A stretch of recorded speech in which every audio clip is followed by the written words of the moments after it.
देखिए आज की क्लास में जो है हम लोग सेंस ऑर्गन्स के बारे में जानने वाले हैं। किसके बारे में जानने वाले हैं? Sense organs. सेंस ऑर्गन्स को बोलते हैं इंद्रिय अंग। क्या बोलते हैं? इंद्रिय अंग। उसको ज्ञान इंद्रिया भी कहा जाता है। क्या कहा जाता है? ज्ञान इंद्रिय। तो ज्ञान इंद्रिया का मतलब ये होता है कि जिससे हमारे जो इन्वायरमेंट मतलब कि बाहरी वातावरण का ज्ञान है, बाहरी वातावरण का ज्ञान हो। जैसे मान लो बारिश हो रहा है, ठीक है, तो ठंडा हवा आ रहा है तो फील कर पा रहे हैं, कि नहीं कर पा रहे हैं? जैसे मान लो हम रास्ते में जा रहे हैं, है ना, कहीं चोट लग गया तो चोट लगेगा पैर में, लेकिन सिग्नल कहाँ जाएगा?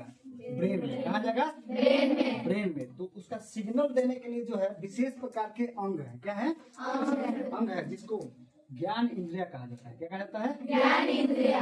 तो आज के क्लास में हम इसको इसी टॉपिक को कवर करने वाले हैं जिसका नाम है सेंस ऑर्गन्स। क्या नाम है? Sense organs. देखिए इसका सबसे पहले डिफिनेशन को समझने का प्रयास करेंगे क्या है।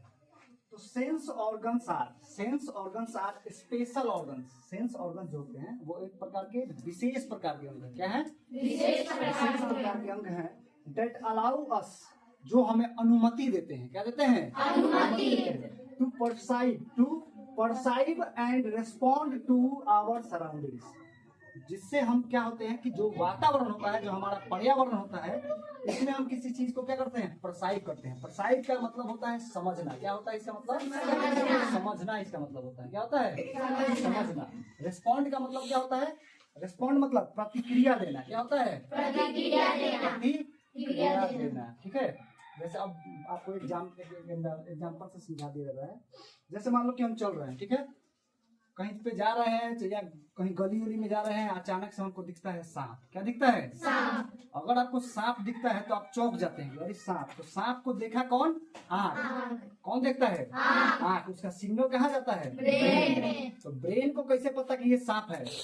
देखिए सबसे पहले किसी भी चीज को अगर आप देख लेते हैं तो उसका एक मेमोरी जो है, उसका जो फोटो है दिमाग में क्या होता है? छप जाता है, दिमाग में छप जाता है।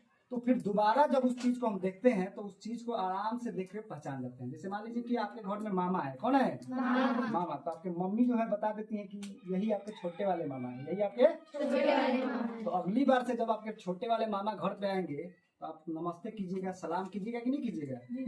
कैसे कर रहे हैं? तो उसका मेमोरी में जो आपका दिमाग है उसमें उनका फोटो छप गया कि ये हमारे छोटे वाले मामा है। इस प्रकार से जो है जब बच्चा जन्म लेता है उस समय से बहुत सारे चीजों को ऑब्जर्व करता है। क्या करता है? ऑब्जर्व करता है ना। तो वो सारे वातावरण से, हमारे इन्वायरमेंट से आता है। तो देखिए sense organs are a special organ. Sense organ एक विशेष प्रकार के अंग है that allows us to perceive and respond to our surrounding, मतलब कि हमारे आसपास में क्या हो रहा है उसको हम समझते हैं, उसके अकॉर्डिंग हम प्रतिक्रिया देते हैं। तो जैसे ही सांप देखिएगा तो भागिएगा कि नहीं भागिएगा? तो देखे तो सांप तो उसका मेमोरी में चला गया कि ये सांप है ना, क्या दिमाग में चला गया कि नहीं कि ये सांप है। तो आप प्रतिक्रिया क्या देंगे? वहां से भागेंगे। अगर ज्यादा बहादुर है तो आप क्या करेंगे? लाठी खोजेंगे। क्या खोजेंगे? लाठी। तो दिमाग ऑर्डर देगा किसको? आपके हाथ को ऑर्डर देगा कि जाइए क्या कीजिए? लाठी उठाइए। देखेगा कौन? आंख। ऑर्डर कौन दे रहा है? सब। तो शरीर पूरा बॉडी जो है, पूरा बॉडी का सबसे ताकतवर जो अंग होता है वो होता है दिमाग। दिमाग चाहेगा तभी आप किसी काम को कर पाएंगे। जैसे देखिएगा कि बहुत बढ़िया बढ़िया बॉडी है उसको पैरालिसिस हो जाता है। क्या हो जाता है? पैरालिसिस। लकवा मार देता है, वो आदमी सोया रह जाता है। क्या हो जाता है? चाह के भी हाथ नहीं उठा पाएगा, पैर नहीं उठा पाएगा, कोई रिस्पॉन्ड नहीं कर पाएगा। तो यहाँ पे हम किसी चीज को जब और देखते हैं, सराउंडिंग्स में किसी चीज को देखते हैं तो उसको समझते हैं, फिर उसका प्रतिक्रिया देते हैं। तो उसके लिए विशेष प्रकार के 5 अंग होते हैं। कितने अंग होते हैं? 5। पहला देखिए यहाँ पे लिखा गया कि देखिए सबसे पहले तो जो शरीर है, शरीर किससे बना है? तो शरीर जो है छोटी छोटी कोशिकाओं से बना है। किससे बना है? छोटी कोशिकाओं। इसको बोलते हैं सेल। क्या बोलते हैं? सेल। तो बहुत एक ही प्रकार के सेल को मिलने से ऊतक बनता है। क्या बनता है? ऊतक। क्या बनता है? ऊतक। ऊतक के मिलने से बनता है ऑर्गन। ऑर्गन मतलब अंग बनता है। क्या बनता है? देखिए यहाँ पे सेल है तो सेल को हम लोग बोलते हैं कोशिका। क्या बोलते हैं जी? कोशिका बोलते हैं। टिश्यू को हम लोग बोलते हैं ऊतक। क्या बोलते हैं? ऊतक। इसको बोलते हैं अंग। क्या बोलते हैं? अंग। इसको बोलते हैं अंग तंत्र। क्या बोलते हैं? अंग तंत्र। इसको बोलते हैं अंग तंत्र। और इसको बोलते हैं ये कोई ना कोई जीव बनेगा। क्या बनेगा? जीव बनेगा। तो जैसे मान लो घर बनाना है तो घर बनाने के लिए सबसे छोटी इकाई क्या होता है? तो आप लोग ईंट लेते हैं। क्या लेते हैं? ईंट। तो बहुत सारा ईंट को मिला के एक साइड का दीवार हो जाता है। फिर दूसरे साइड का बनाना हो तो बहुत सारा ईंट लेते हैं। तो बहुत सारा ईंट मिलके जो है क्या बना दिया? एक दीवार, वाल बना दिया। वैसे ही बहुत सारी कोशिकाएं मिलकर क्या बना देती हैं, टिश्यू बनाती हैं। क्या बनाती हैं? टिश्यू। और टिश्यू बनाने से चारों ओर से घेरा जैसे घर का हो जाता है, वैसे ऑर्गन बन जाता है। और ऑर्गन बन जाएगा तो आने जाने का रास्ता, बाथरूम, किचन, सब चीज बनाते हैं कि नहीं बनाते हैं? तो इसी प्रकार ऑर्गन सिस्टम बन जाता है। क्या बन जाता है? Organ system. बहुत सारे अंग को मिलके एक ऑर्गन सिस्टम बनता है, अंग तंत्र बनता है। और बहुत सारे अंग तंत्र मतलब इन सारे चीजों को मिला के एक जीव का निर्माण होता है। मतलब कोई सजीव है, जानवर है, पेड़ पौधा है। पेड़ पौधा भी क्या है? सजीव है। क्या है? सजीव है। तो सेंस ऑर्गन में 5 प्रकार के सेंस ऑर्गन है। पहला है आई। आई से हम लोग क्या करते हैं? देखते हैं। आई से देखते हैं। जो ये आपका जो है रंग बिरंगी दुनिया है उसको आप कैसे देख पा रहे हैं? आंखों से। कैसे देख पा रहे हैं? आंखों से देख पा रहे हैं। ईयर से हम लोग हियर, कोई आदमी बोल रहा है तो उसको सुन पा रहे हैं। क्या कर पा रहे हैं? सुन पा रहे हैं। टंग से हम लोग टेस्ट कर पा रहे हैं। जैसे मान लीजिए कि आपको रसगुल्ला दिया जाए, खाइएगा, टेस्टी लगेगा तो कहिएगा ना कि टेस्ट मीठा है। सब्जी खाइएगा तो कहिएगा कि तीखा है, या कुछ किसी प्रकार का जो टेस्ट कैसे पता चल रहा है? टंग से। टंग में क्या होता है? तो टंग में बहुत सारे बर्ड्स होते हैं। क्या होते हैं? बर्ड्स मतलब छिद्र होते हैं। और उसी छिद्र से क्या होता है कि सिग्नल जो है जाता है कि मीठा है कि तीखा है। सबका आपको पढ़ाया गया है कि टंग का क्या काम होता है। ठीक है। उसी प्रकार नोज से हम लोग स्मेल करते हैं। बहुत सारा अच्छा भी सुगंध भी आता है, दुर्गंध भी आता है। सुगंध भी आता है, दुर्गंध भी आता है। स्किन से हम किसी चीज को फील करते हैं। जैसे अभी बताया है, जैसे मान लो कि कोई घर पे मेहमान आ जाता है, पापा बोलते हैं कि जाइए चाय बना के लाइए। क्या बना के लाइए? अब चाय ला रहे हैं, ट्रे में गिर जाएगा हाथ पे। कहाँ पे गिर जाएगा? गर्म होगा, तुरंत हटाइए कि नहीं हटाइएगा? तो वातावरण से जब समझ में आया कि चाय गिरा हाथ पे, तो ये तो समझ गया कि चाय गिरा। चाय गिरा तो कैसा लगा? गर्म है। तो उस पर रिस्पॉन्ड करते हैं, हटाते हैं हाथ तुरंत वहां से, करते हैं ना। तो इसी को हम लोग बोलते हैं सेंस ऑर्गन। इसका पूरा बात समझ में आ गया। आई से सी, आई से आंख से देखेंगे, कान से सुनेंगे, टंग से टेस्ट करेंगे, स्वाद लेंगे, और नोज से जो है आपको क्या करेंगे? सुगंध दुर्गंध का पता चलेगा। और स्किन से क्या पता चलेगा? महसूस करेंगे किसी चीज को। क्या करेंगे? महसूस। सर्दी, गर्मी, है ना, चोट, ये सारा कहाँ से महसूस होता है? ये सारी बाहरी वातावरण में क्या है। देखिए अब जो है स्किन के बारे में बहुत सारे इसमें पढ़ लिया, आई, ईयर, टंग, नोज, स्किन। तो सबसे पीछे से हम लोग स्टार्ट करते हैं, स्किन के बारे में जानने का प्रयास करते हैं। अभी किसके बारे में बात करेंगे? स्किन। स्किन को बोलते हैं त्वचा। त्वचा बोलते हैं, चमड़ा बोलते हैं। क्या बोलते हैं? त्वचा या चमड़ा। देखिए क्या है, अगर मान लीजिए कि आपको जो है स्किन के बारे में बहुत सारा ज्ञान चाहिए, तो उसके लिए आपको एक जैसे जीव विज्ञान का ज्ञान चाहिए तो आपको बायोलॉजी पढ़ना पड़ता है। क्या पढ़ना पड़ता है? बायोलॉजी। उसी प्रकार अगर आपको स्किन के बारे में अधिक जानकारी चाहिए तो आपको पढ़ना पड़ेगा डर्मेटोलॉजी। क्या पढ़ना पड़ेगा? डर्मेटोलॉजी। क्या पढ़ना पड़ेगा? डर्मेटोलॉजी। अगर हम इसका आप बहुत पढ़िएगा तो आप डॉक्टर बनिएगा। क्या बनिएगा? डॉक्टर। तो जो त्वचा रोग का जो डॉक्टर होता है उसको बोलते हैं डर्मेटोलॉजिस्ट। क्या बोलते हैं? डर्मेटोलॉजिस्ट। है ना, चर्म रोग विशेषज्ञ। क्या बोलते हैं? चर्म रोग विशेषज्ञ। स्पेशलिस्ट हो जाता है उसमें। अब देखिए क्या है, अब इसमें समझना है कि जो स्किन होता है वो कनेक्टिव टिश्यू। कनेक्टिव टिश्यू का मतलब होता है संयोजी ऊतक। क्या होता है? संयोजी ऊतक। संयोजी ऊतक से मिलकर बना होता है। किससे बना होता है? संयोजी ऊतक। संयोजी ऊतक से बना होता है ना। अब जो हमारे देखो internal part of skin made up of connective tissue. मतलब कि जो स्किन का जो अंदरूनी भाग होता है, अंदर का भाग होता है, वो भी कनेक्टिव टिश्यू से मिलके बना होता है। कनेक्टिव टिश्यू का मतलब होता है संयोजी ऊतक। इसमें क्या होता है, देखिए इसमें जितना इसको जो है तरल रखिएगा। क्या रखिएगा? तरल। गीला रखिएगा, जिसे नहा लीजिएगा पूरा फ्रेशनेस आ जाएगा। तो जितना गीला रखिएगा, जैसे जीभ है, जीभ में हमेशा पानी रहता है, तो ये भी संयोजी ऊतक का बना होता है। ठीक है, तो जितना तरल रखेंगे उतना ही बेहतर रहेगा।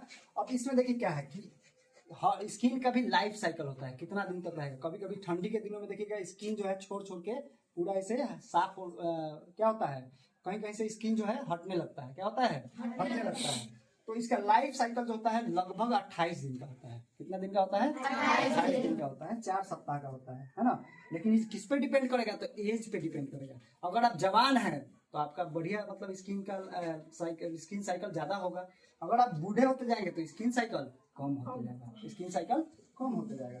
अब देखिए अगर आपसे बताया जाएगा कि इसमें कि largest organ of the body, शरीर का सबसे बड़ा अंग, अगर कहा जाता है कि शरीर का सबसे बड़ा अंग कौन सा है तो उसको बोलेंगे स्किन। क्या बोलेंगे? स्किन। पूछा जाएगा, बताया जाएगा यहाँ पे, या कोई पूछ देगा कि बताइए कि शरीर का सबसे बड़ा अंग कौन सा है, तो आप बताइए स्किन है। क्या है? स्किन। लेकिन वहीं पे अगर कोई पूछ दे कि शरीर में सबसे बड़ा अंग कौन सा है तो आप बताइए लीवर। क्या बोलते हैं? लीवर। लीवर को यकृत भी कहते हैं। क्या कहते हैं? यकृत कहते हैं।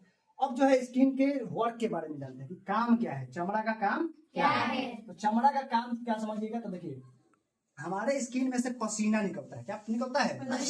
पसीना में होता है लाइसोजाइम। क्या होता है? पसीना में क्या होता है? लाइसोजाइम होता है। वो क्या करता है, तो जितने भी बैक्टीरिया होते हैं स्किन के ऊपर, उस सारे बैक्टीरिया को किल करता है, बैक्टीरिया को मार देता है। जितने भी कीटाणु होते हैं कीटाणुओं को मार देता है। लाइसोजाइम आपको बताया गया है कि डाइजेस्टिव सिस्टम में बताया गया है कि जब बच्चा जो है कैसे भी, मतलब छोटा बच्चा रहेगा पूरा लभेड़ लभेड़ के खाता है, पता है ना जी। कोई भी चीज दीजिएगा मिट्टी उट्टी सब साथ में खा जाएगा, लेकिन छोटा बच्चा को तो कुछ पता है नहीं कि हम क्या खा रहे हैं। तो उसके लिए उसमें होता है लाइसोजाइम। लाइसोजाइम क्या होता है? कीटाणुओं को मारने के लिए उपयोग में लाया जाने वाला एंजाइम होता है। ठीक है। अब इसमें क्या बात करते हैं कि इसका जो है दूसरा काम होता है यूवी रे। यूवी का मतलब होता है अल्ट्रा वायलेट रे। अल्ट्रा वायलेट को बोलते हैं पराबैंगनी किरणें, या इसको विकिरण भी बोलते हैं। पराबैंगनी किरणें या पराबैंगनी विकिरण क्या बोलते हैं। अब क्या होता है कि इसका जो डायरेक्ट अगर पड़ता है बॉडी पे, इसका जो फ्लो जो है डायरेक्ट अगर बॉडी पे पड़ता है, तो आपको स्किन कैंसर का खतरा होता है। स्किन कैंसर का खतरा होता है। स्किन कैंसर का क्या होगा? खतरा होगा। समझ आ रहा है? अब क्या होता है कि देखिए यूवी रे जो होता है इसमें मेलानिन पाया जाता है। मेलानिन क्या होता है? मेलानिन। वो क्या करता है कि अल्ट्रावायलेट रेज को ऑब्जर्व कर लेगा। क्या कर लेगा? सोख लेगा। क्या कर लेगा?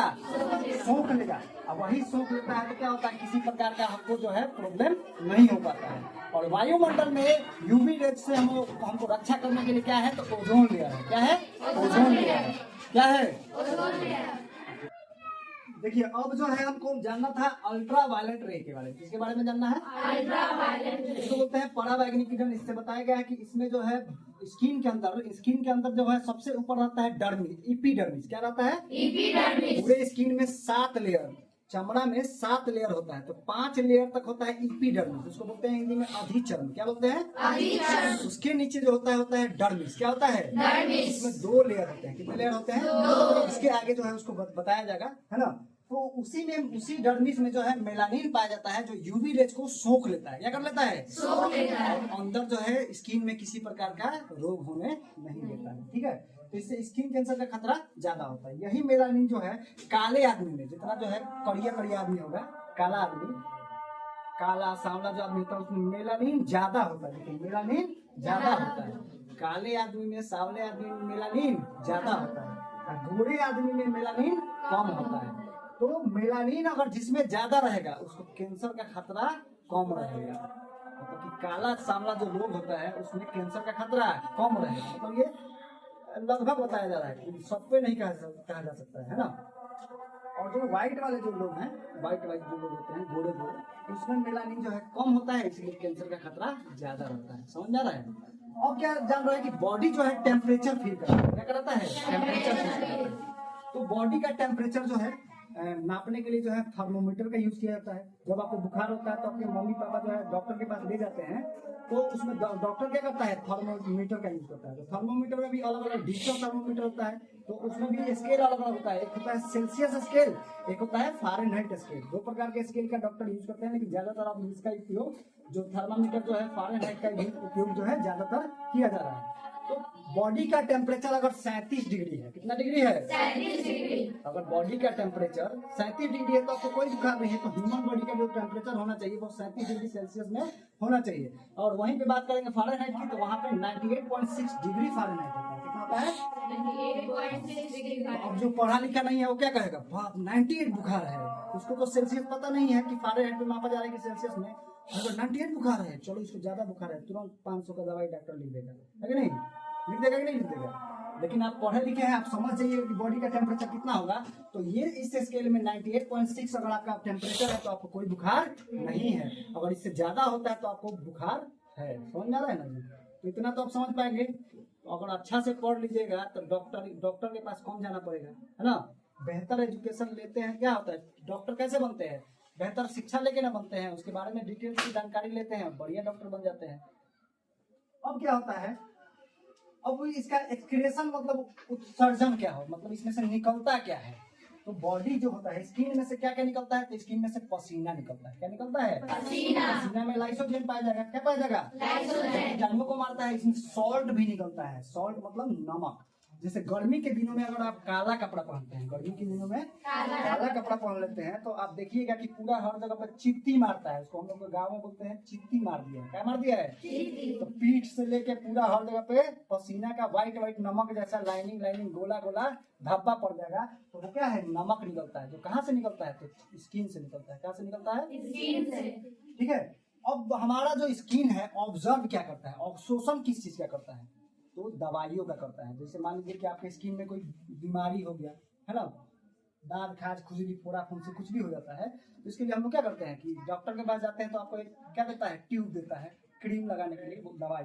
तो उसको आप लगाते हैं तो क्या करता है? वो ऑब्जर्व करता है, उसी में सोख लेता है और बीमारियों को स्किन से खत्म करने का प्रयास करता है। जो क्रीम लगाते हैं आप, है ना, बहुत मेकअप में आप लोग बहुत प्रकार का क्रीम लगाते हैं, तो क्रीम को क्या करता है? वो सोख लेता है। क्या करता है? सोख लेता है और वो आसानी से स्किन टोन में जो है मिल जाता है और पता नहीं चलता है कि आप क्रीम लगाए हैं कि नहीं लगाए हैं। नहीं तो ऐसे लगा लीजिएगा ऊपर से तो सूखेगा नहीं, तो क्या होगा? ऊपर ही रह जाएगा, तो पता ही नहीं चलेगा कि गया कहाँ। सब लोग का क्या कहेगा? भूत बन के आ गया। क्या बन के आ गया? भूत बन के आ गया। इस प्रकार से तेल लगाते हैं गर्मी या ठंडी के दिनों में। जब आप तेल लगाते हैं तो तेल को क्या करता है? रात को आप पूरा तेल लगा के सोइए, है ना, देखिएगा पूरा बॉडी जो है सुबह तक सूख जाता है। तो उसमें क्या हो रहा है? ऑब्जर्वेशन हो रहा है। स्किन में छोटे छोटे छिद्र होते हैं जो क्या करते हैं? उन चीजों को ऑब्जर्व कर लेते हैं। तो आज के क्लास में हम लोग इतना ही लेते हैं, बहुत ही बड़ा वीडियो हो जा रहा है, फिर आगे की क्लास में आपको बताया जाएगा। ठीक है।